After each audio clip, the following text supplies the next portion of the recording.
If you think the scariest thing in war is the enemy, you're wrong.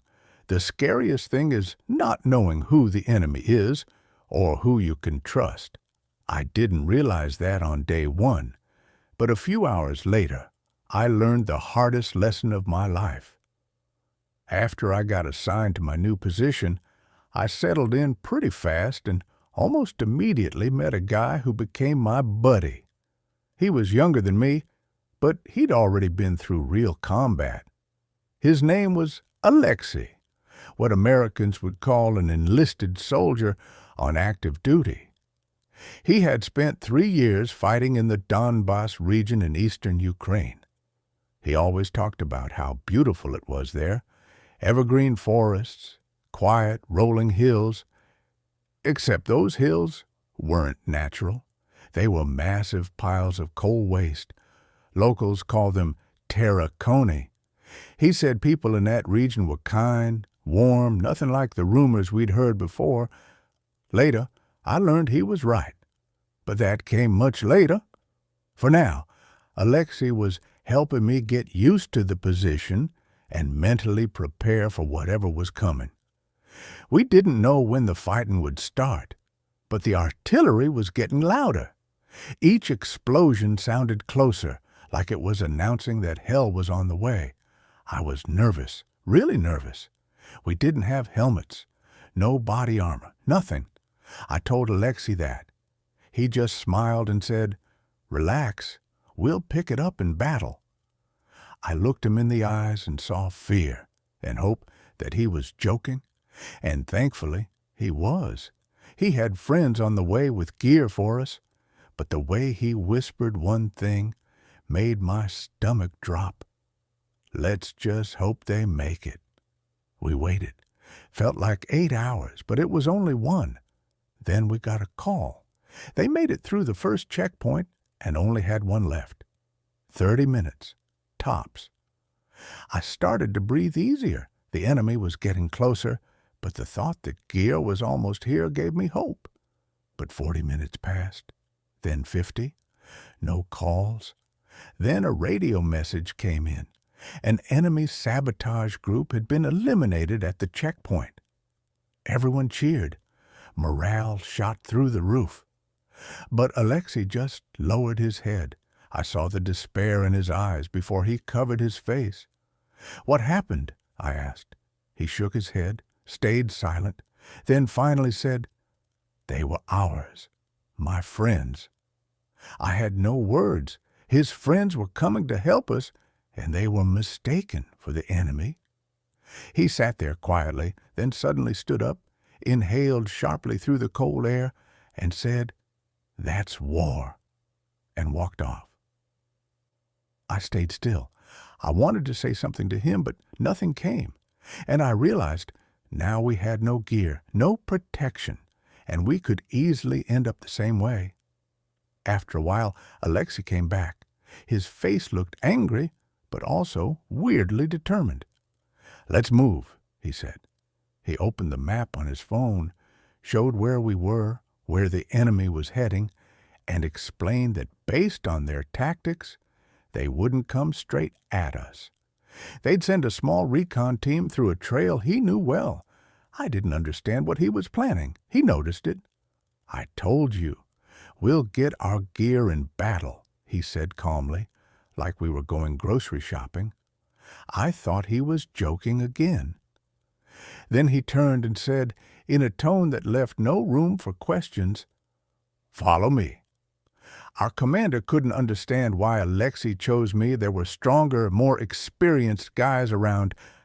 "I trust him," Alexei said. "Leshy, don't lose him. Who's going to teach your kids later, huh?" That's how I learned his call sign, Leshy. Later, I understood exactly why. We moved through bushes, snow, mud, slowly, silently, almost without making a sound. The closer we got, the quieter we became. Between the two of us, we had 2 mags each and 1 rifle per person. "We wait here," Leshy said. "They'll take this trail.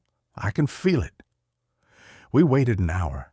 The cold cut straight through me. My fingers were numb. The snow under my knees felt like solid ice. I kept thinking about my family. Were they safe? Did they make it? Was my kid okay? I wanted to call or text, but there was no signal. Sleep started creeping in slowly like the enemy. My head dipped, and Leshy elbowed me.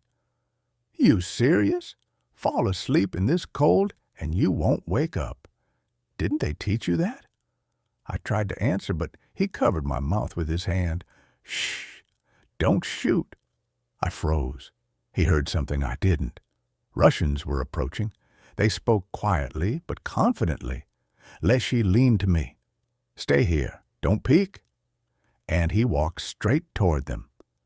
2 minutes later, I heard him, speaking perfect Russian. Hey, guys, it's me. They talked, but I couldn't make out words. They were getting closer. Then the moon came out from behind the clouds and lit up the field. The snow sparkled like white sand.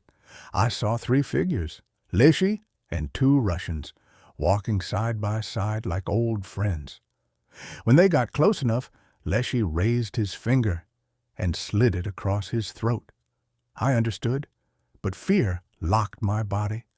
I got it, he said aloud. He pulled out a knife and slit the throat of the guy next to him.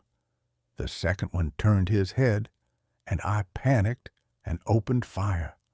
Not so damn loud, Leshy hissed. A second later, a voice crackled through the radio. What was that? Report. Leshy grabbed the radio. Nothing. Scared a rabbit. Copy. Continue recon. And just like that, we had rifles, mags, helmets, and armor.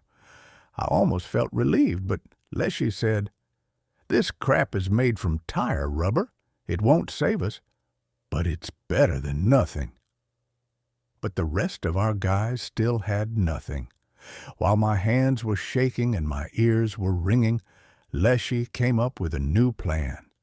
He wanted to call for backup, pretending they needed to pick up supplies. That way, he could lure in a vehicle from the enemy swarm that just entered the area. He knew they'd be loaded with gear. What we didn't know was that the buzzing above us wasn't power lines. It was a recon drone watching us change. He finished explaining when I heard a sharp whistle, and Leshy yelled, Down! Mortar fire. The fear was so intense I clawed at the frozen ground, but it wouldn't budge. Each round screamed overhead, the earth shaking with every impact. Find a hole, he yelled. I rolled until I found a small depression and curled into it. The drone hovered above. The shells fell nonstop. We lay there almost an hour. My whole life played in my head. I prayed every prayer I knew, and even made up new ones. Then suddenly, the whistling stopped. Silence. Or maybe we just couldn't hear anymore. Run! Leshy shouted. We got up and immediately heard gunfire behind us. Stop! I froze. Deaf, disoriented. I couldn't tell who was yelling. They tied us up. Everything blurred. Then, darkness. I woke up to loud voices. The first thing I saw was Leshy, tied up, yelling at a soldier. Then I noticed the flag on the soldier's sleeve, but at that moment I couldn't understand. Why were our own guys tying us up? What the hell was happening? The soldier hit Leshy with the butt of his rifle. Alexei fell unconscious. The soldier looked at me and just walked away. I lay on the cold floor of a damp basement, waiting for him to wake up. There was a small puddle near my foot. I tapped it. Drops landed on his face. He gasped, opened his eyes, looked around. "How are you?" he asked, then quietly added, "That guy who knocked me out, he's my friend, the same one we were waiting for at the checkpoint."